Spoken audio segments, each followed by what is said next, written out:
नमस्कार साथियों, स्वागत है आप सभी का सृष्टि क्लासेस के ऑनलाइन प्लेटफॉर्म पर। अपनी इंडियन इकोनॉमी, भारतीय अर्थव्यवस्था की सीरीज हम कंटिन्यू कर रहे हैं। पिछले 2 लेक्चर्स में हम लोगों ने मुद्रा के बेसिक्स के बारे में पढ़ा था। अगर आपको याद हो तो सबसे पहले मुद्रा को डील किया था। पैसा आया कहाँ से, पैसे का रोल क्या है, कैसे पैसे की गतिशीलता मूवमेंट होती है एक अर्थव्यवस्था में, पैसे का उद्भव कैसे हुआ, सिक्के, वर्चुअल करेंसी, प्लास्टिक मनी, सारी चीज़ें डिटेल में देखी थी। उसके बाद हम लोगों ने आरबीआई कैसे काम करता है, क्या उसके कर्तव्य है, वो सारी चीज़ें डेप्थ में देखी थी। और फिर अगले लेक्चर में भारतीय बैंकिंग सिस्टम और उसके बाद भारतीय नॉन बैंकिंग फाइनेंशियल सिस्टम जो था, गैर बैंकिंग वित्तीय संस्थान, उनके बारे में भी चर्चा की। और अल्टीमेटली हम लोग पहुँचे थे मौद्रिक नीति पे, मौद्रिक नीति के उपकरणों पे। मुख्य रूप से ये उपकरण काम में क्यों लिए जाते थे कि आरबीआई जब भी पैसे का फ्लो मार्केट में कंट्रोल करना चाहेगा तब उनको यूज़ करता था। ये कौन से इंस्ट्रूमेंट थे, हमने बात की थी। कुछ मात्रात्मक उपकरण थे जैसे सीआरआर, एसएलआर, उसके अलावा आपको बताए थे रेपो रेट, उसके अलावा एक रिवर्स रेपो रेट और बताया था, रिवर्स रेपो रेट। इस तरह के आपको ये कई सारे मात्रात्मक उपकरण बताए गए थे कि जो पैसे की मात्रा, क्वांटिटी को मार्केट में कंट्रोल करेंगे और उसके माध्यम से महंगाई या पैसे की जो मार्केट में गतिशीलता है उसके ऊपर नियंत्रण आरबीआई का स्थापित करेंगे। आरबीआई क्यों करती है ये चीज़? महंगाई को कंट्रोल करने के लिए। उसके अलावा मैंने आपको कुछ गुणात्मक उपकरण और बताए थे कि बैंकों पर आरबीआई एक ऊपर का एक सुपरविजन रखती है ताकि बैंकों की जो पैसा मार्केट में भेजने की गुणवत्ता है वो एक स्टैंडर्ड मेंटेन किया जा सके और आरबीआई जिस सेक्टर में पैसा भेजना चाहता है सीधा उसी में जाए। इसके लिए कई टूल और बताए थे आपको। एक बताया था क्रेडिट राशनिंग, एक बताया था जैसे नैतिक दबाव, आरबीआई बैंकों के ऊपर नैतिक दबाव डाल सकता है, या फिर डायरेक्ट एक्शन भी आपको बताया था कि प्रत्यक्ष कार्यवाही, बैंकों के लाइसेंस तक रद्द कर सकता है आरबीआई। ये सारी बातें हमने पिछली क्लास में की थी।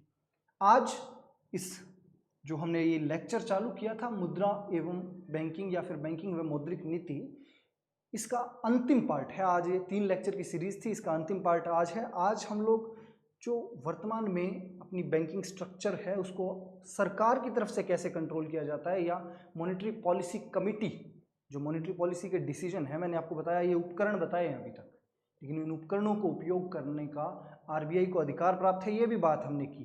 पर आरबीआई के कौन से अधिकारी या फिर देश में कौन बैठता है उस समिति के अंदर जो निर्धारण करती है कि रेपो रेट क्या होगी, भारत में पैसे का मूवमेंट कैसे होगा, ये सारी चीज़ें हम आज के इस लेक्चर में बात करेंगे। एक बार फिर से स्वागत है आप सभी का। बिना कोई देरी के हम लोग लेक्चर स्टार्ट कर रहे हैं। पिछली क्लास में जो बातें हुई उनमें एक चीज़ और रह गई थी हमारी, उसके बारे में और आपसे बात करनी है थोड़ी सी, और वो चीज़ थी कि गुणात्मक उपकरण हमने देख लिए थे, कुछ एक एक्स्ट्रा पॉइंट्स थे।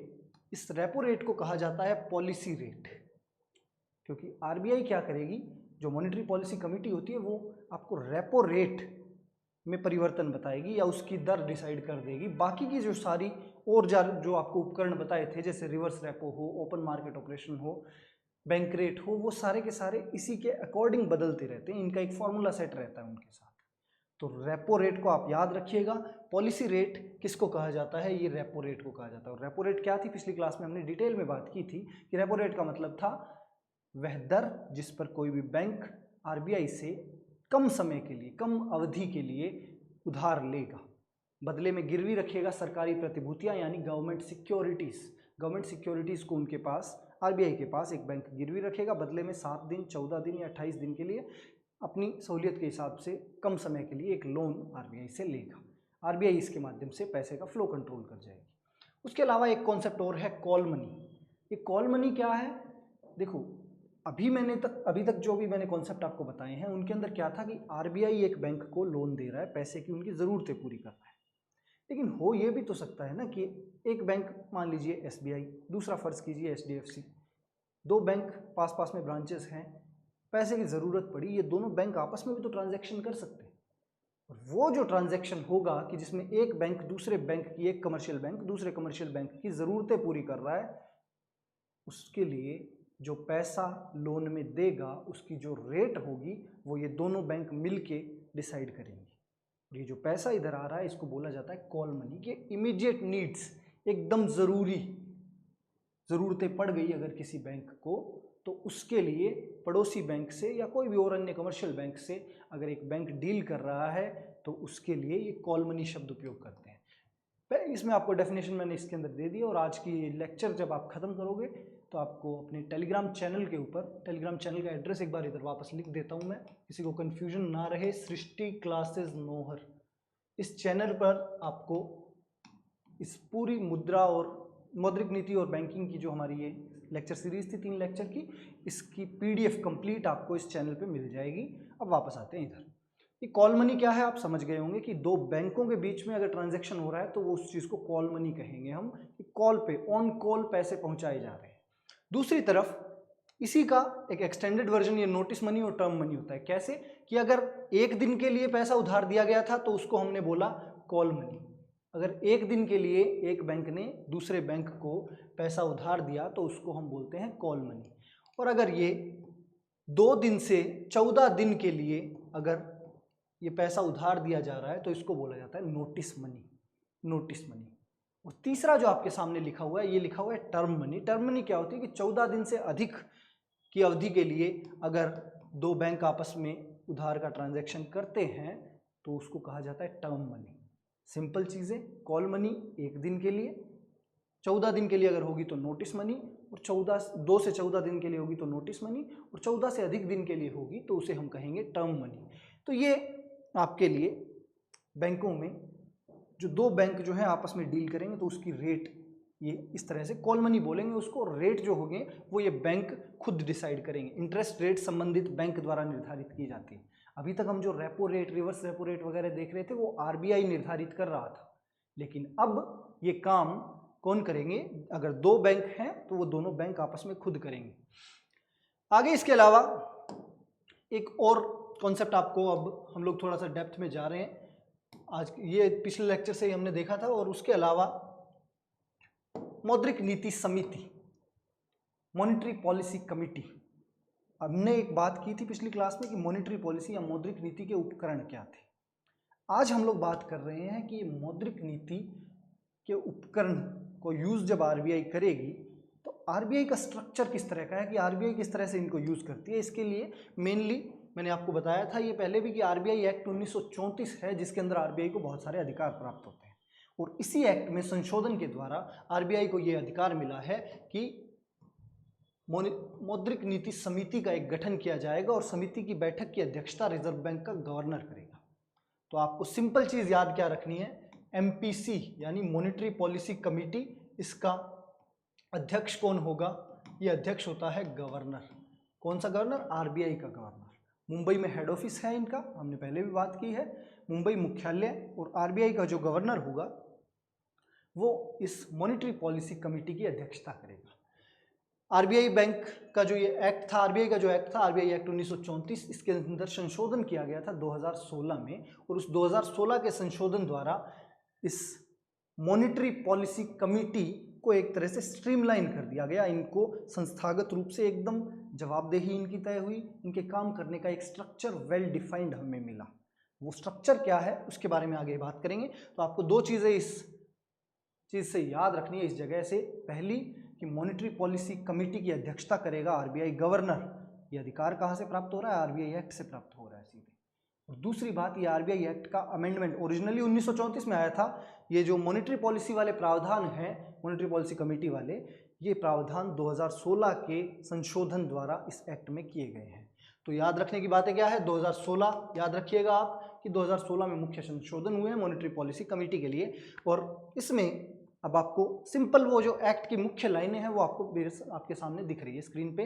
इस संशोधित कानून के द्वारा RBI के परामर्श से प्रत्येक 5 वर्ष में एक बार भारत सरकार द्वारा मुद्रास्फीति यानी इन्फ्लेशन, मैंने आपको पहले भी बताया था RBI का काम है इन्फ्लेशन कंट्रोल करना भारत में। इन्फ्लेशन यानी महंगाई, या मुद्रास्फीति आप हिंदी में बोलते हो उसको। तो मुद्रास्फीति को कंट्रोल करने का काम RBI का ऑलरेडी है। इस RBI एक्ट के 2016 के संशोधन के द्वारा ये चीज़ डिसाइड कर दी गई कि आपकी जो ये इन्फ्लेशन रेट है, महंगाई की दर है, इसको RBI कंट्रोल करेगा और टारगेट बेस्ड कंट्रोल करेगा, लक्ष्य निर्धारित करेगा और प्रति 5 वर्ष में इस लक्ष्य को एक बार भारत सरकार द्वारा मुद्रास्फीति लक्ष्य निर्धारित करने का प्रावधान है। रिजर्व बैंक और आरबीआई मिलकर ये चीज निर्धारित करेंगे। आई होप आपको समझ में आ रही है ये चीज कि आरबीआई और भारत सरकार मिलकर ये लक्ष्य निर्धारित करेंगे। मेन कॉल जो होगी वो भारत सरकार की होगी, लेकिन इसमें परामर्श कौन देगा, वो आरबीआई देगा। 5 अगस्त 2016 से 31 मार्च तक जब ये पहली बार ये सिस्टम आया था, तब ये इसको 4 ± 2% की रेट रखी गई थी। महंगाई की रेट रखी गई थी 4 ± 2%। इसका मतलब क्या है? मतलब है इसका 2 से 6% तक की महंगाई की रेंज रखी गई है। बिल्कुल बेसिक मैथ्स दिख रहा होगा आपको। ये 4 - 2 करोगे तो निचली सीमा जो है वो 2% और ऊपर की सीमा 6%। एक और बात जरूरी है, जब मैं महंगाई बताऊंगा आपको तब उस टाइम पे महंगाई का टॉपिक हम करेंगे, इन्फ्लेशन का, मुद्रास्फीति का। ऐसा जरूरी है कि देश के अंदर कुछ महंगाई हो। ये जो मैंने 2% इधर लिखा हुआ है, क्योंकि अगर उतना भी कम जाने लगता है तब मंदी आ जाती है। मंदी वापस इकोनॉमी ग्रो नहीं कर सकती मंदी में। तो यहाँ पर 2 से 6%, 4 ± 2%, 4 आइडियल है, ±2%, इतनी रेंज आरबीआई को दी गई है। और ये आरबीआई का मैंडेट है कि इसके अंदर इनको मेंटेन करना। 2016 से 21 तक था, बाद में इसी चीज़ को एक्सटेंड किया गया। अभी भी ये रेंज जो है हर 5 साल के अंदर गवर्नमेंट इसको रिव्यू करेगी आरबीआई के साथ मिलके। और रेट अभी ये इन्फ्लेशन रेट जो है इसका दायरा, ये जो हम आपको दिख रहा है कि जितनी सीमाएं निर्धारित की गई है ये है 2 से 6%। आई होप आपको क्लियर होगा। और इसके अलावा ये मॉनेटरी पॉलिसी कमेटी या मौद्रिक नीति समिति जो है ये एक 6 सदस्य की समिति होगी। इस मौद्रिक नीति समिति के अंदर 6 सदस्य होंगे और 3 तिमाहियों तक, तिमाहियां क्या होती है? 3 माह का ग्रुप, एक साल के अंदर 3 माह के 4 ग्रुप, जिनको हम बोलते हैं कि 4 क्वार्टर्स होंगे।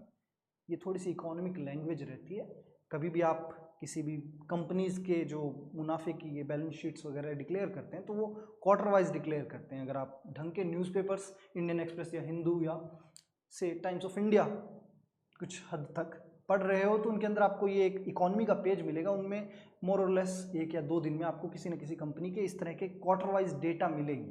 क्वार्टर वाइज डेटा का मतलब है कि साल के अंदर 4 क्वार्टर, उन 4 क्वार्टर में क्वार्टर क्या होगा? तिमाही। एक तिमाही को एक क्वार्टर बोला जाता है। तो ये तिमाहियां जो है, अगर रिजर्व बैंक की अध्यक्षता वाली, ये जो गवर्नर की अध्यक्षता वाली जो ये हमारी 6 सदस्य की मॉनेटरी पॉलिसी कमेटी है, इनकी जिम्मेदारी है इस देश में महंगाई कंट्रोल करना। अगर ये लगातार 3 क्वार्टर्स तक इसके अंदर मेंटेन नहीं कर पाए महंगाई, अगर नहीं कर पाएगी तो इसे असफल मान लिया जाएगा कि ये मॉनेटरी पॉलिसी कमिटी या मौद्रिक नीति समिति जो है ये असफल रही। इनके असफल होने का मतलब है कि ये जवाबदेही आरबीआई की तय हो गई है इस सिस्टम में। ये सिंपल सा कॉन्सेप्ट आपको बस याद क्या रखना है। आरबीआई को मैंडेट तो पहले से था कि आप महंगाई कंट्रोल करोगे इस देश में। मॉनेटरी पॉलिसी कमिटी या मौद्रिक नीति समिति जो ये 2016 के इस अमेंडमेंट से आ गई, संशोधन से आ गई, इस संशोधन द्वारा आपको ये स्ट्रीमलाइन कर दिया है। इसके अंदर जवाबदेहियां फिक्स हो गई है। और जवाबदेही किसकी फिक्स हुई है? आरबीआई की। 3 क्वार्टर्स तक लगातार अगर आपने इस रेंज में रखने में फेल हो गए तो वो मौद्रिक नीति समिति फेल मानी जाएगी। इसके अलावा वैसे एक एक्सेप्शन आपको याद होगा, कोविड के टाइम पे ये चीज़ में थोड़ी सी छूट दी गई थी, क्योंकि यहाँ पर जो महंगाई बढ़ी या ये सिस्टम बढ़ा था उसमें नेचर मेड था। आरबीआई भी कुछ कर नहीं पा रहा था, वहाँ पे एक्सीड हुई थी इस रेंज से महंगाई। अगला इसके बाद इस मौद्रिक नीति समिति के वर्तमान मेंबर्स की बात करें, मैंने आपको बता ही दिया कि 6 सदस्यीय मौद्रिक नीति समिति होगी जिसका अध्यक्ष आरबीआई का गवर्नर होगा। 2016 सितंबर के अंदर पहली बार गठन हुआ था। मैंने इसके वर्तमान जो मेंबर्स हैं उनके बारे में इधर आपके लिए लिखा है। भारतीय रिजर्व बैंक का गवर्नर जो होगा वो इसका पदेन अध्यक्ष होगा। पदेन अध्यक्ष का मतलब ex officio member. Ex officio या पदेन का मतलब कि जो अपने पद है, एक पद पर है एक आदमी, इस वजह से इस समिति का सदस्य है। आरबीआई का गवर्नर, आरबीआई गवर्नर के पद पर है, इसलिए वो व्यक्ति इस एक्ट के अनुसार जो आपको पीछे बताया आरबीआई एक्ट 1934, उसके 2016 के संशोधन के बाद से वो एक्ट आरबीआई के गवर्नर को ये अधिकार दे रहा है कि आप इस पद पर हैं, इसलिए इस मौद्रिक नीति समिति के अध्यक्ष आप होंगे। तो भारतीय रिजर्व बैंक का गवर्नर इस मॉनेटरी पॉलिसी कमेटी का अध्यक्ष होगा। सिंपल, समझ में आया। वर्तमान में कौन है? शक्तिकांत दास अभी वर्तमान में अपने आरबीआई गवर्नर है और मॉनेटरी पॉलिसी कमेटी के, जाहिर सी बात है क्योंकि पदेन शब्द लिखा है, इस पदेन का मतलब है कि अपने पद पर होने की वजह से, आरबीआई गवर्नर होने की वजह से शक्तिकांत दास इस मौद्रिक नीति समिति के अध्यक्ष हैं। दूसरा एक और लिखा गया है, मैंने आपको बताया था कि 4 डेप्यूटी गवर्नर और होते हैं आरबीआई के अंदर, एक गवर्नर और 4 डेप्यूटी गवर्नर। इन चारों के अंदर एक डेप्यूटी गवर्नर होता है जिसकी जिम्मेदारी होती है मौद्रिक नीति का प्रभार संभालने की, मॉनेटरी पॉलिसी संभालने की।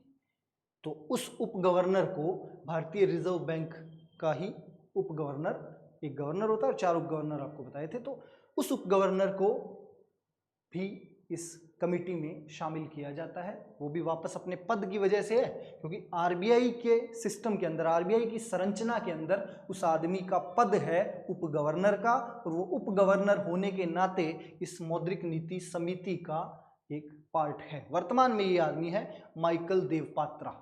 माइकल देवपात्रा इसके आरबीआई की मॉनेटरी पॉलिसी को हेड करने वाले, मॉनेटरी पॉलिसी का प्रभारी जो उप गवर्नर है वो माइकल देवपात्रा है, और इस पद के नाते वो इस मौद्रिक नीति समिति के सदस्य भी हैं। तीसरा सदस्य जो है वो है कि आरबीआई के केंद्रीय बोर्ड द्वारा नामित आरबीआई का एक और अधिकारी। आरबीआई का मैंने आपको बताया था एक केंद्रीय बोर्ड और स्थानीय बोर्ड, 2 तरह के बोर्ड बताए थे। तो केंद्रीय बोर्ड जिसकी अध्यक्षता खुद गवर्नर कर रहा है आरबीआई का, उस केंद्रीय बोर्ड से एक आदमी नॉमिनेट किया जाएगा आरबीआई के अंदर से ही। आरबीआई के अंदर से ही एक अधिकारी और आता है, उस अधिकारी को नॉमिनेट करके लाएंगे और वो इसमें सदस्य होगा। वापस ये भी आरबीआई का ही अधिकारी है, आरबीआई का ही बोर्ड उसको नॉमिनेट कर रहा है। तो ये नॉमिनेट करके आ रहे हैं, तो नाम है इसका राजीव रंजन। वर्तमान में आरबीआई के अधिकारी जो इस समिति के सदस्य है वर्तमान में, जब मैं ये लेक्चर रिकॉर्ड कर रहा हूँ 19 अगस्त का दिन, तो यहाँ पर 19 अगस्त 2023 के दिन ये 3 आरबीआई की तरफ के मेंबर हैं। कौन कौन है? एक है शक्तिकांत दास, दूसरे आपको दिख रहे हैं माइकल देवपात्रा। जो माइकल देवपात्रा का रोल क्या है? आरबीआई के अंदर मॉनेटरी पॉलिसी का प्रभार इनके पास है उप गवर्नर होने के नाते, और इसी पद पर बने रहने की वजह से इनको इस मौद्रिक नीति समिति का सदस्य बनाया गया है। और तीसरा आपके सामने है आरबीआई द्वारा नामित नॉमिनेटेड मेंबर, अपना ही एक अधिकारी जिसका नाम है आपका राजीव रंजन। राजीव रंजन इसके सदस्य हैं। 3 मेंबर और होते हैं जो नॉमिनेटेड रहेंगे, जो इस देश में अर्थशास्त्र की अच्छी पकड़ रखते हैं, और मेनली ये कॉलेज प्रोफेसर, यूनिवर्सिटी प्रोफेसर्स होते हैं, या जिन्होंने इकोनॉमिक्स के अंदर बड़ा ही शानदार काम किया होता है। वर्तमान में ये 3 है, जयंत वर्मा, आशिमा गोयल एंड शशांक भिड़े, ये 3 और सदस्य हैं। कुल मिलाकर कहानी ये है कि ये 6 सदस्यीय टीम, इसमें से ये जो 4 से 6, 4, 5 और 6 सदस्य नंबर पर जो सदस्यों के नाम लिखे, मैंने बताया कि नॉमिनेटेड मेंबर्स हैं जो उनको इकोनॉमी की, अर्थव्यवस्था की अच्छी पकड़ है जिनकी, ऐसे लोगों को इसके अंदर रखा जाता है। ऐसे में थैंक यू सर, इन सदस्यों के लिए 4 वर्ष की अवधि, अगले आदेश आने तक जो भी हो उनको हटा दिया जा सकता है। इन तीनों को, ऊपर वाले तीनों क्या है? पदेन सदस्य हैं कि आरबीआई के अंदर उनका जितना टेन्योर होगा वो यहाँ पर रहेंगे। बाकी ये जो ये नीचे के 3 हैं, ये मैक्सिमम 4 साल तक सर्व कर सकते हैं इस कमेटी के अंदर, लेकिन अगर आदेश आया सरकार का तो इनको पहले भी छुट्टी की जा सकती है, मैक्सिमम 4 साल तक कर सकते हैं एक टर्म में। आई होप आपको समझ में आ रही होगी चीज़ें। आगे इसके अलावा मौद्रिक नीति समिति की बैठक जो होगी हर तिमाही, हर क्वार्टर पे इनकी एक मीटिंग होती है। एक साल में कम से कम 4 बार बैठक करना इनसे अपेक्षित है। जो एक्ट है उसके अंदर ये उम्मीद की जाती है कि एक साल के अंदर 4 बार कम से कम मॉनेटरी पॉलिसी कमेटी, ये जो मौद्रिक नीति समिति है, एक साल में 4 बार कम से कम आकर एक मीटिंग करेगी, देश की अर्थव्यवस्था को रिव्यू करेगी। बैठक के लिए 4 सदस्यों का कोरम है। कोरम का मतलब क्या होता है? मिनिमम इतने मेंबर इस मीटिंग में होंगे तभी ये मीटिंग चल पाएगी। आरबीआई मॉनेटरी पॉलिसी कमेटी के टोटल 6 सदस्य मैंने आपको बताए, इन 6 में से एटलीस्ट यानी कम से कम 4 सदस्य प्रेजेंट होंगे तभी ये मीटिंग की जा सकती है। साल की 4 मीटिंग अनिवार्य है, इसलिए हर तिमाही में एक की जाती है, और इसमें अगर 4 सदस्य होंगे, कम से कम 4 सदस्य होंगे तभी ये मीटिंग पॉसिबल है। हर सदस्य का एक वोट रहेगा, और चूंकि 6 वोट है टोटल, क्योंकि जैसे रेपो रेट डिसाइड करना है या ऐसे जो डिसीजंस लिए जाते हैं उनके ऊपर वोटिंग होती है, और वोटिंग के लिए हर सदस्य का एक वोट रहेगा। अगर वोट समान रहे तो मान लीजिए 6 मेंबर है तो 3-3 का टाई हो गया। अगर टाई होता है तो आरबीआई का गवर्नर जो है वो ये डिसाइड करेगा, उसका जो वोट होगा उसको मान्य किया जाएगा। आरबीआई के गवर्नर को एक सेकंड वोट मिलता है, मतलब कि डिसाइडिंग फैक्टर आरबीआई गवर्नर रहेगा इन केस अगर टाई हो जाए, 3-3 से सारे सदस्यों का वोट अलग अलग हो किसी मुद्दे पर। तो ऐसे केस में आरबीआई गवर्नर के पास दूसरा वोट या कास्टिंग वोट होता है इस समिति के अंदर। ये समिति काम कैसे कर रही है ये चीज़ आज डेप्थ में कर रहे हैं हम, और आपके लिए बिल्कुल बेसिक चीज़ें हैं। पेपर के अंदर आने के चांसेस अगर टफ क्वेश्चंस आते हैं और आप लोग नॉर्मली एक एक्ट के नाम पे ऐसी चीज़ें छोड़ देते हो कि आरबीआई एक्ट की डेप्थ में कौन जाए, तो बहुत ही बेसिक चीज़ें, आपको बस अपने सराउंडिंग्स में हो क्या रहा है ये पता रहना चाहिए, और उसी का काम इधर इस लेक्चर में कर रहा हूँ। आरबीआई का जो मौद्रिक नीति विभाग होता है, एमपीडी मॉनेटरी पॉलिसी डिपार्टमेंट, ये मौद्रिक नीति बनाएगा, बनाने में मॉनेटरी पॉलिसी कमेटी की सहायता करेगा। इस कमेटी के अंदर सिर्फ 6 सदस्य हैं, लेकिन आरबीआई के पास एक सेपरेट डिपार्टमेंट होता है। मैंने आपको बताया था आरबीआई का एक गवर्नर, उप गवर्नर जो है वो मॉनेटरी पॉलिसी का प्रभारी भी होता है, और उसी पद पर बने रहने के कारण उसको इस समिति का सदस्य बनाया गया है। तो सिंपल चीज़, आरबीआई के पास अपने खुद के रिसोर्सेज, खुद के डिपार्टमेंट्स हैं, और रेपो रेट वगैरह और ऐसी सारी चीज़ें निर्धारित करने में आरबीआई इस मॉनेटरी पॉलिसी कमेटी के द्वारा डिसाइड करेगा। आरबीआई गवर्नर इस कमेटी का अध्यक्ष है, और बाकी के मेंबर्स भी हमने देख लिए। मॉनेटरी पॉलिसी कमेटी इस एक्ट के माध्यम से हुआ ये था दोस्तों कि आरबीआई की जो ये मॉनेटरी पॉलिसी कमेटी थी, आरबीआई की मॉनेटरी पॉलिसी, आरबीआई काम पहले भी कर रही थी महंगाई को कंट्रोल करने का या अपने इन उपकरणों को यूज़ करने का, लेकिन इस बार ये जो कमेटी 2016 से के बाद से आ गई, इस कमेटी के साथ थोड़ी सी ट्रांसपेरेंसी, थोड़ी सी पारदर्शिता लाई गई है। पारदर्शिता का मतलब कि आरबीआई की जवाबदेही तय हुई है। यहाँ पर आरबीआई जो उस कमेटी के अंदर डिसाइड कर रही है कौन से सदस्य ने क्या वोट दिया, ये चीज़ें पब्लिक की जाती है, सार्वजनिक की जाती है कि देश की अर्थव्यवस्था किस दिशा में जा रही है। एक लोकतांत्रिक देश होने के नाते मेरा, आपका, इस देश के हर एक नागरिक का ये अधिकार है कि हम जानें कि डिसीजंस जो लिए जा रहे हैं और जो लोग ले रहे हैं, ये डिसीजंस, ये निर्णय वो किस मियाद पे ले रहे हैं, किस तरह से ले रहे हैं। तो वो सारी चीज़ें आरबीआई अपनी जो मॉनेटरी पॉलिसी की प्रत्येक बैठक, मैंने बताया साल की 4 बैठक होगी हर तिमाही में, हर बैठक के खत्म होने के बाद एमपीसी द्वारा अपनाया गया एक संकल्प पत्र प्रकाशित किया जाता है, उनका एक स्टेटमेंट आएगा। बेसिकली एमपीसी का स्टेटमेंट कहना चाह रहे हैं कि एमपीसी एक स्टेटमेंट देगी, उस स्टेटमेंट के अंदर आपको कंप्लीट डिटेल दी जाएगी, और 14वें दिन एक कार्यवृत्त प्रकाशित किया जाता है। मतलब कार्यवृत्त का मतलब कुछ नहीं है कि उसको बोला जाता है, अंग्रेजी में एक बेटर शब्द है मिनट्स ऑफ द मीटिंग, मतलब उस मीटिंग में जो भी हुआ, उस मीटिंग में जो भी ओपिनियंस, जो भी सुझाव इन 6 सदस्यों द्वारा रखे गए, वो सारी की सारी चीज़ें पब्लिक की जाती है। उनका एक लिखित कार्यवृत्त, कार्यवृत्त का मतलब यही है कि जो इनका संकल्प है और प्रत्येक सदस्य द्वारा जो एक ओपिनियन दिया गया है उसका कारण सहित व्याख्या। अगर कोई कह रहा है रेपो रेट कम करनी है तो वो अपनी इस स्टैंड को पूरी पब्लिक के सामने रखेगा। बात यह है कि इस एक एमपीसी द्वारा बड़ा ही सिस्टम ट्रांसपेरेंट करने की कोशिश की गई है। लोकतांत्रिक देश में इसका स्वागत किया जाना चाहिए, और इसीलिए इंपॉर्टेंट भी ऐसी चीज़ें पढ़ना। प्रत्येक सदस्य का कारण सहित वोट, कि जिसने जो वोट दिया उसका कारण लिखित के अंदर वो जनता को भी देगा। इस एमपीसी की कार्यवाहियां पब्लिक की जाती है, आप देख सकते हो जाकर, आरबीआई की वेबसाइट्स पर आपको मिल जाएगी। जो पिछली जो भी मॉनेटरी पॉलिसी कमेटी की मीटिंग्स हुई है उन मीटिंग्स का सारा ब्यौरा, पूरा का पूरा मिनट्स ऑफ मीटिंग, जो मैंने एक शब्द यूज़ किया था, वो आपको मिलेगा। जो भी संकल्प आरबीआई द्वारा अपनाया गया है, फाइनल स्टेटमेंट लाया गया है, उसके ऊपर प्रत्येक सदस्य का सुझाव, क्या वो सहमत है और नहीं है तो क्यों नहीं है, और सहमत होने की वजह क्या है, सारी चीज़ें डेप्थ में, डिटेल में आपको दी जाती है। तो ये इस तरह से पूरी की पूरी ट्रांसपेरेंसी लाई गई है। प्रत्येक 6 महीने में आरबीआई एक मौद्रिक नीति रिपोर्ट नाम का दस्तावेज प्रकाशित करेगा, जिसके अंदर भारत के अंदर महंगाई के ऊपर आरबीआई एक कमेंट करेगा। 6 महीने, हर 3 महीने में एक मीटिंग होगी, साल की 4 मीटिंग हो रही है, 3 मंथ में एक मीटिंग, साल की 4 मीटिंग, प्लस हर 6 महीने में आरबीआई एक रिपोर्ट जारी करेगा, जिसको मैं बोल रहा हूँ मॉनेटरी पॉलिसी कमेटी रिपोर्ट।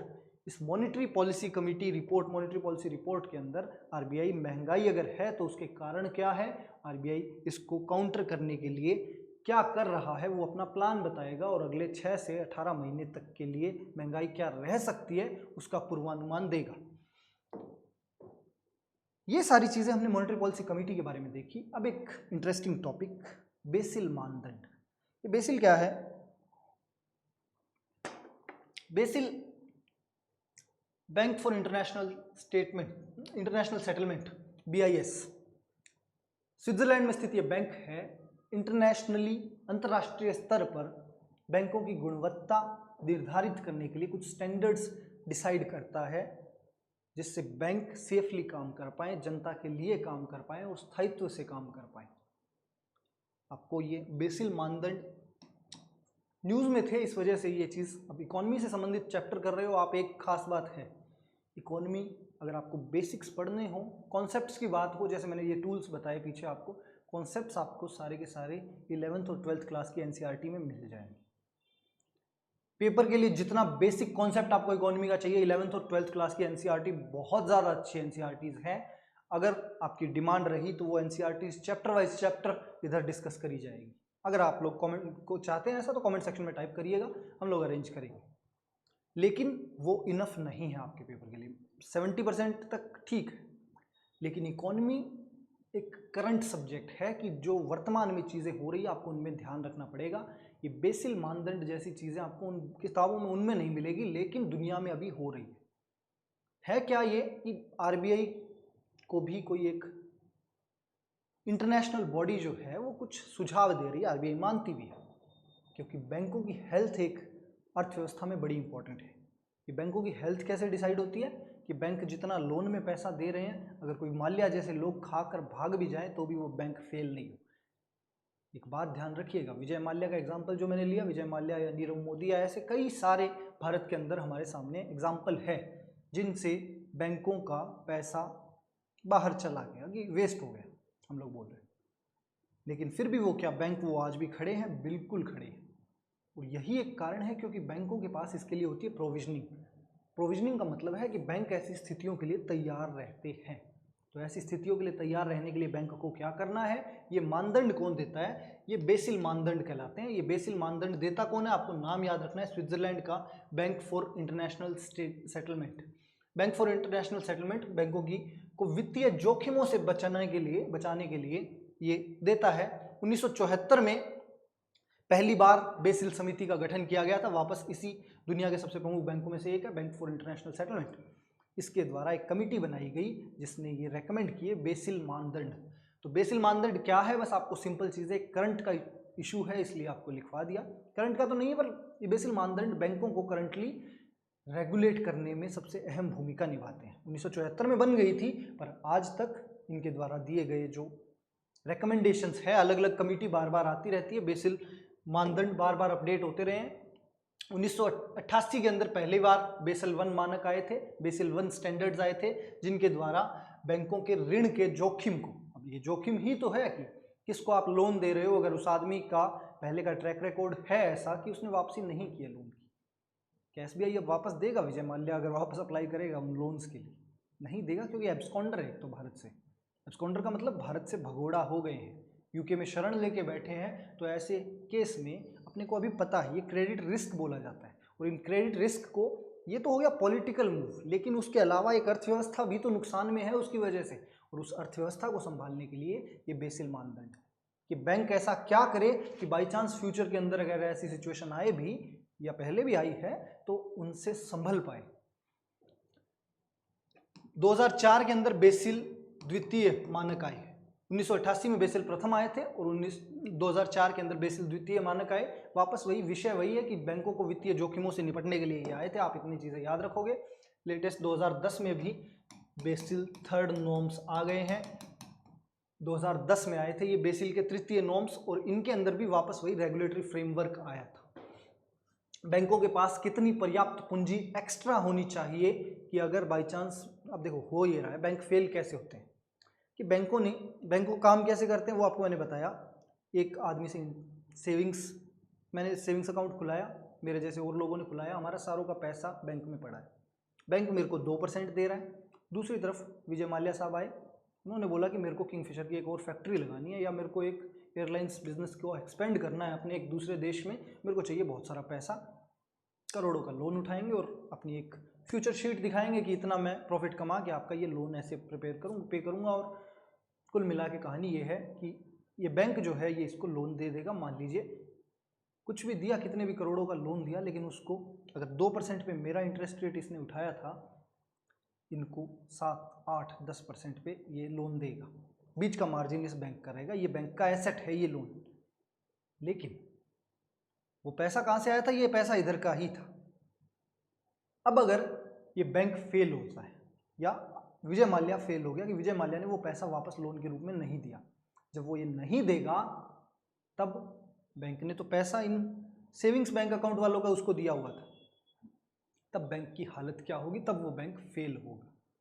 तो ऐसी सिचुएशन ना आए, इसके लिए बैंकों के ऊपर कुछ एक मिनिमम रिजर्व प्रणाली रखी जाती है बैंकों के ऊपर भी, और वो मानदंड जो है वो बेसिल से आए हैं और आरबीआई ने भारत में लागू किए हैं। बेसिल मानदंडों को भारत में आरबीआई ने लागू कर रखा है कि एक बैंक के पास ऐसे जोखिमों से निपटने के लिए भी रिजर्व में कुछ पैसा रहना चाहिए कि सेविंग्स अकाउंट वाला आके मांगेगा तो उसको भी पैसे दिए जाएं, ये बैंक की जिम्मेदारी। तो इस तरह से बैंकों को क्रेडिट के जोखिम से बचाने के लिए ये सिंपल मानदंड दिए गए हैं। मैंने बहुत सिंपल शब्दों में जो आपको समझ में आ सके ये सिचुएशन समझाने की कोशिश की है कि बेसिल मानदंड करेंगे क्या। उसके अलावा एक और चीज न्यूज में रहती है, डीसिप, DSIB, domestic systemically important bank.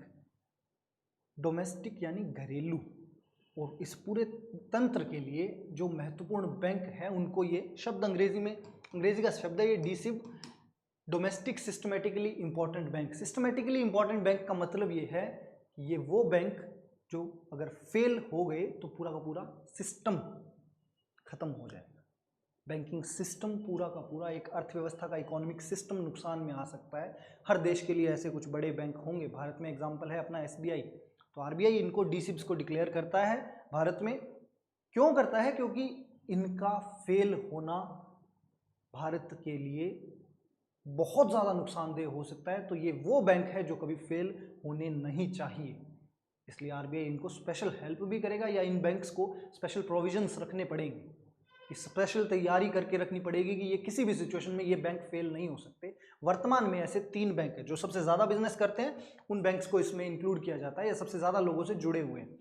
ये 3 बैंक भारत में वर्तमान में कौन कौन से हैं? एक SBI है, एक ICICI है, और एक है HDFC बैंक। ये 3 बैंक भारत में वर्तमान में DSIB यानी डोमेस्टिकली सिस्टमेटिक इंपॉर्टेंट बैंक्स हैं। अब एक बेसिक सी चीज़ है जो नॉर्मली खबरों में रहती है, आपको नहीं पता होती। आज की हमारी क्लास वही है कि जो चीज़ें खबरों में है और उनकी एक बेसिक अंडरस्टैंडिंग आपको दी जाए, उसलिए ये कर रहे हैं। एक शब्द बड़ा पॉपुलर रहता है NPA, non performing assets, politically बड़ा एक्टिव रहता है। विजय माल्या साहब का नाम मैंने थोड़ी देर पहले लिया था। बहुत सा पैसा वेस्ट जा चुका है बैंकों का। एक बैंक NPA कब डिक्लेयर करेगा? बैंक की आमदनी कैसे होती है मैंने बता चुका हूं मैं, ये कि एक लोन देगा बैंक, उस लोन को थोड़े टाइम बाद ब्याज सहित प्राप्त करेगा मूल अमाउंट को, उसके बीच में इसकी आमदनी हो गई। लेकिन अगर वो पैसा वापस नहीं आया तो उसको बोला जाता है कि ये बैंक की संपत्ति की जगह बैंक का नुकसान हो गया। लेकिन नुकसान क्या एकदम से डिक्लेयर कर दिया जाता है? एकदम से नहीं होता। बैंक आपसे कुछ चीज़ें गिरवी रखता है, उन गिरवी रखी वैल्यू को भी अर्जित करने का प्रयास करेगा, कि जो नुकसान है उसको मिनिमाइज करने का प्रयास करेगा, और इसके लिए पूरा का पूरा प्रॉपर फ्रेमवर्क है। ये NPA शब्द आप सुनते रहते हो हमेशा, अखबारों के अंदर भर के आएगा। NPA होता क्या है वो आज आपको मैं बताने जा रहा हूँ, कि एक बैंक ने जो लोन दिया है वो जब तय तिथि है, मान लो मैं SBI मैंने माल्या को 1 साल के लिए लोन दिया, 1 साल के बाद तक मेरे पास ब्याज समेत पैसा आ जाना चाहिए। 1 साल की टाइम लिमिट के लिए दिया था, वो 1 साल खत्म हो गया। अब यहाँ से ये तय सीमा खत्म हो गई कि जब तक वो बैंक को लोन पे हो जाना था, उस पॉइंट से उस 12वां महीना जस्ट खत्म होते ही वहाँ से उस दिन से 90 दिनों के अंदर अगर उस लोन के ऊपर ब्याज या मूल राशि प्राप्त नहीं हुई, वो नहीं चुकाई गई, तो इसको मैं कहूंगा क्या, एनपीए, नॉन परफॉर्मिंग एसेट, गैर निष्पादित संपत्तियां। नॉन परफॉर्मिंग एसेट कि जो एसेट या जो बैंक की संपत्ति परफॉर्म नहीं कर रही है। कब कहूंगा, अगर तय दिन से 90 दिन यानी 3 महीने तक ना तो मेरे को मूलधन मिला ना ही ब्याज मिला एक बैंक के तौर पर, तो मेरा वो एसेट, मेरा वो दिया गया लोन मेरे लिए एनपीए बन चुका है। आई होप आपको ये बात समझ में आई होगी कि एनपीए 90 दिन के बाद डिक्लेयर करेंगे कि 90 दिन तक अगर कोई ने किसी ने किस्त नहीं चुकाई तो वो लोन जो है वो एनपीए बन जाता है। एनपीए से खतरा क्या है? अब ये एनपीए का दिक्कत ये है कि मेरा पैसा वेस्ट हो गया एक बैंक के तौर पर, उससे मैं बाकी, अगर मैंने एक माल्या को लोन दे दिया लेकिन दूसरी तरफ अमूल मेरे से लोन मांग रहा था कि गुजरात के अंदर और ऐसी ब्रांचेस खोलनी है या गुजरात वाला मॉडल राजस्थान में भी लेके आना है कि जिससे जैसे गुजरात के किसानों का भला हुआ वैसे राजस्थान के किसानों का भी भला हो। ये जो लोन अगर मैं दे पाता एक बैंक के तौर पर तो इस देश का, इस अर्थव्यवस्था का, समाज का भला होता। लेकिन जब माल्या साहब मेरा पैसा रोक के बैठे हैं, मेरा एक एसेट जो था वो जा रहा है एनपीए बन के, तो मेरे पास अब पैसे, बैंक के तौर पर मेरे पास पैसे नहीं बचे कि मैं इसको दे सकूं। तो उससे हो क्या रहा है कि लोन देने की जो क्षमता है एक बैंक की वो घट जाती है। दूसरी तरफ माल्या जो पैसा खा गया वो पैसा मेरे पास अब अगर बैंक के तौर पर वापस नहीं आ रहा तो वो मेरे प्रॉफिट में नुकसान ही तो देगा। तो बैंकों के मुनाफे में कमी होगी, नुकसान मतलब मुनाफे में कमी, तो मुनाफे में बैंकों की कमी आएगी। और दूसरी चीज, उनके पास नकदी, लिक्विडिटी कम हो जाती है। कि लिक्विडिटी का मतलब कि ये पैसा जो है ये लोन में दे दिया, अब बैंक के पास, खुद के पास भी तो लिक्विडिटी कम होगी। एक पहलू ये है कि बैंक के पास लोन देने के लिए और पैसा नहीं है, और दूसरी बात कि बैंक के पास नकदी प्रवाह कम हो गया। मतलब अगर सेविंग वाले आएंगे, सेविंग अकाउंट वाले या फिक्स डिपॉजिट वाले, तो उनके पास देने के लिए मेरे पास पैसा अब कम बचा है। उम्मीद है कि ये चीज़ आपको समझ में आ रही होगी। ये सिंपल कॉन्सेप्ट एनपीए का हमने देखा। एनपीए के लिए जिम्मेदार कौन है? एक और ये बड़ा इंटरेस्टिंग पॉलिटिकल टॉपिक हो जाता है थोड़ा सा। जब भी चुनाव आते हैं सरकारें अनाउंस करती है किसानों को फ्री लोन देंगे और ये सारी चीज़ें, किसानों के लोन वेवर किए जाएंगे, माफ़ किए जाएंगे। बाद में जब इन पे चर्चा होती है तब बोल दिया जाता है कि सरकारों का ये खराब स्टेप है किसानों के लोन माफ़ करना। पर एक बात ये है कि किसानों के जो लोन माफ़ हो रहे हैं वो एक तरह से आप बोल सकते हो कि मोस्टली प्रोडक्टिव सेक्टर में है। कि अगर कोई किसान, वो अलग बात है कि लोन लिया जाता है, केसीसी उठाई जाती है किसान क्रेडिट कार्ड के द्वारा, उसका उपयोग कृषि में नहीं हो तो वो एक भ्रष्टाचार, अलग चीज़। लेकिन जो जितना पैसा किसानों पे के लोन माफ में जा रहा है वो असली वजह नहीं है भारत में एनपीए की। भारत के बैंकों की हालत खस्ता है। इस खस्ता हालत के लिए सिर्फ किसानों का फ्री लोन जिम्मेदार नहीं है। ज़्यादा जिम्मेदार कौन है? बड़े बड़े कॉरपोरेट्स। लेकिन उनके ऊपर सवाल इतने ज़्यादा आपको मीडिया में नहीं दिखेंगे। सरकारों से सवाल पूछे जाएंगे, पूछे जाने भी चाहिए, सही बात है। लेकिन कॉरपोरेट्स जो फेल हो रहे हैं उन पे क्वेश्चनिंग नहीं होती। अंबानीज, अडानीज या विजय माल्या तो अब चलो अब प्रॉपरली एब्सकॉन्डर है तो उनके ऊपर सवाल उठते हैं, जायज़ भी उठने चाहिए। लेकिन क्या बड़े बड़े कॉरपोरेट हाउसेस पूरे प्रॉफिट में चल रहे हैं, उन्होंने अपने लोन्स पे किए हैं, वो नहीं उठाए जाएंगे? क्योंकि सवालों को उठाने का काम मीडिया करता है और मीडिया की ओनरशिप आपको पता है कैसे रहती है। कोई आपको न्यूज़ 18 ग्रुप है तो वो अंबानी इसका ओन किया हुआ दिखेगा। इसके अलावा जो भी ये बड़े बड़े जी ग्रुप होंगे तो उनके मेंबर्स भी इसी तरह से कॉरपोरेट मेंबर्स है। तो न्यूज़ को कंट्रोल जब किया जाएगा आप तक ये खबरें पहुंचेगी नहीं। और एक मिसकॉन्सेप्शन रहता है, इकोनॉमी के स्टूडेंट होने के नाते आपको ये आइडिया रहना चाहिए कि इस देश के अंदर बैंकों की खस्ता हालत में, ठीक है, किसानों को दिए गए लोन माफ करना एक कारण है, बड़े कारण और भी हैं जिसमें भारत में textile sector, aviation sector, mining, infrastructure और सीमेंट, ये सबसे ज़्यादा एनपीए करके बैठे हैं। ये 5 सेक्टर्स जो हैं, इन सेक्टर्स में काम कर रहे कॉर्पोरेट सबसे ज़्यादा एनपीए, नॉन परफॉर्मिंग एसेट, बैंकों के लिए बना के बैठे हैं। उम्मीद है आपको ये चीज़ें समझ आ रही होगी। और एक जो मिसकॉन्सेप्शन आपके दिमाग में, खेती के अंदर 50% से ज़्यादा लोग डायरेक्टली इनडायरेक्टली इन्वॉल्व है, उसमें सरकार को पैसा भेजना पड़ेगा ताकि इस देश में महंगाई की एक दर मेंटेन रहे, या लोगों तक पैसा पहुंचेगा तभी मार्केट में पैसा मूवमेंट होगा। और पैसे की गतिशीलता कितनी ज़रूरी है वो हम पहले बात कर चुके हैं। मनरेगा आप एग्जांपल ले सकते हो, उससे चाहे कुछ काम ज़्यादा नहीं हुआ हो, लेकिन 2008 की मंदी जब आई थी उस टाइम पे इस देश में गांवों में पैसा था। इस वजह से इस देश की अर्थव्यवस्था ने उतने झटके महसूस नहीं किए जितने किसी अमेरिका या इंग्लैंड की अर्थव्यवस्था ने किए। बात सिंपल सी ये है कि कई बार आपको उस पैसे के बदले काम मिले वो ज़रूरी नहीं है, लेकिन एक अर्थव्यवस्था के सही से चलने के लिए पैसे का मूल्य एक गतिमान होना ज़्यादा ज़रूरी। सिंपल शब्दों में मैंने कोशिश की है इस बात को समझाने की। आगे बात की जाए तो एनपीए के लिए सरकार 3 भागों में इस एनपीए को सरकार और आरबीआई बांटते हैं। एक फ्रेमवर्क आ गया है, अब अगर आप डेप्थ में सुनना चाहें तो सब स्टैंडर्ड संपत्ति बोली जाती है। एक सब स्टैंडर्ड संपत्ति वो होगी जब कोई भी लोन 12 महीने तक एनपीए रहा अगर, तो उसे सब स्टैंडर्ड एसेट बोला जाता है। एनपीए कब होगा कि जब 90 दिन यानी 3 महीने तक एक लोन अपनी तय सीमा के बाद 3 महीने तक ना तो ब्याज दे पा रहा है ना ही मूलधन दे पा रहा है, तो उसको हमने एनपीए बोला 90 दिन तक। अब ये लोन जो था वो एनपीए बन गया। इस एनपीए को अगर 12 महीने तक एक बैंक बोलेगा सब स्टैंडर्ड एसेट कि कम स्टैंडर्ड का एसेट है, ये सब स्टैंडर्ड है मतलब कि इससे उम्मीद नहीं है बैंक को, बाकी के जो बैंक के एसेट्स हैं यानी बैंक की संपत्तियां हैं उनकी तुलना में इससे बैंक को उम्मीद कम है पैसा जनरेट करने की, तो इसको सब स्टैंडर्ड एसेट बोलते हैं। दूसरा बोला जाता है संदिग्ध संपत्ति। संदिग्ध संपत्ति कौन सी होगी? अगर कोई एनपीए 12 महीने से अधिक एनपीए रहता है तो उसे संदिग्ध संपत्ति बोल देंगे। ये था 12 महीने तक सब स्टैंडर्ड बोलेंगे, और 12 महीने से ज्यादा होने पर इसको संदिग्ध संपत्ति बोल दिया जाएगा। और लास्ट एक लिखा हुआ है लॉसफुल एसेट। जब बैंक मान ले कि अब इस एसेट की कोई वैल्यू नहीं रही, कि मान लिया भाग गया है, वो पैसे नहीं आने, तो उसको लॉस में लिखा जाएगा और बैंक उस मान लेगा कि उसके इस ऋण की कीमत खत्म हो गई है और इसे राइट ऑफ कर दिया जाएगा। ये राइट ऑफ भी आप बार बार सुनते हो, राइट ऑफ का मतलब है डूबत, कि ये पैसा डूब गया है, इसको छोड़ो, आगे फोकस करो अपना बिजनेस बढ़ाने पर।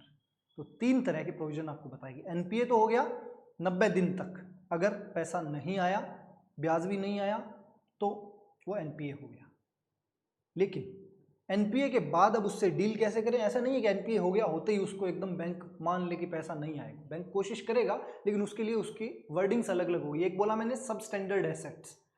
सब स्टैंडर्ड एसेट जब वो 12 महीने तक एक लोन एनपीए रहा तो उसको हमने बोला सब स्टैंडर्ड। उसके बाद एक बोला संदिग्ध एसेट। संदिग्ध एसेट कि जो 12 महीने से ज़्यादा तक एनपीए रह रहा है तब उसे संदिग्ध बोलेंगे। और लास्ट में जब बैंक ये मान ले कि इस लोन का कुछ हो नहीं सकता या मान लिया पैसे लेके भाग चुका है, वापस पैसे आने नहीं है, उम्मीद है ही नहीं बिल्कुल, तो बैंक अपनी एनर्जी इसमें वेस्ट करेगा नहीं, इसको कर देगा राइट ऑफ। राइट ऑफ यानी डूबत, ये डूबत ऋण घोषित कर दिया जाता है उसे, और बैंक इसे अपने लॉस में काउंट कर लेगा, लॉसफुल एसेट बन गया वो। ये पूरा अपना मौद्रिक नीति और बैंकिंग का लेक्चर था। मैंने कोशिश की है इसे सिंपल से सिंपल वर्ड्स में आप तक पहुंचाने की। अगर लेक्चर आपको लगा हो, क्वालिटी अगर इसकी मेंटेन हुई है, तो आप कमेंट सेक्शन में अपनी फीडबैक दे सकते हैं, पॉजिटिव हो या नेगेटिव हो दे सकते हैं। लाइक करिए अगर वीडियो पसंद आया आपको, शेयर करिए अपने और साथियों के साथ। जो भी इकोनॉमिक्स के आपके पोर्शन है उसके अंदर एक मेजर पार्ट ये बैंकिंग और मौद्रिक नीति का रहता है, जिसको हमने 3 लेक्चर में तोड़कर टाइप बाय टाइप डील किया है। तो बिल्कुल बेसिक्स से थोड़े हाई लेवल तक, लास्ट में हम बेसिल मानदंड वगैरह भी जो करंट के इश्यूज थे उनको आपके सामने लेकर आए हैं। अगर आपको ये लेक्चर पसंद आया है तो वापस एक बार फिर से रिक्वेस्ट कर रहा हूँ कि वीडियो को शेयर करिएगा और सब्सक्राइब करिएगा अगर आपने अभी तक नहीं किया है। बाकी और अगला अपना टॉपिक लेकर आएंगे हम महंगाई पर, इन्फ्लेशन पर एक और इकोनॉमी की वीडियो जल्दी आपके सामने मिलेगी। तब तक के लिए शुक्रिया।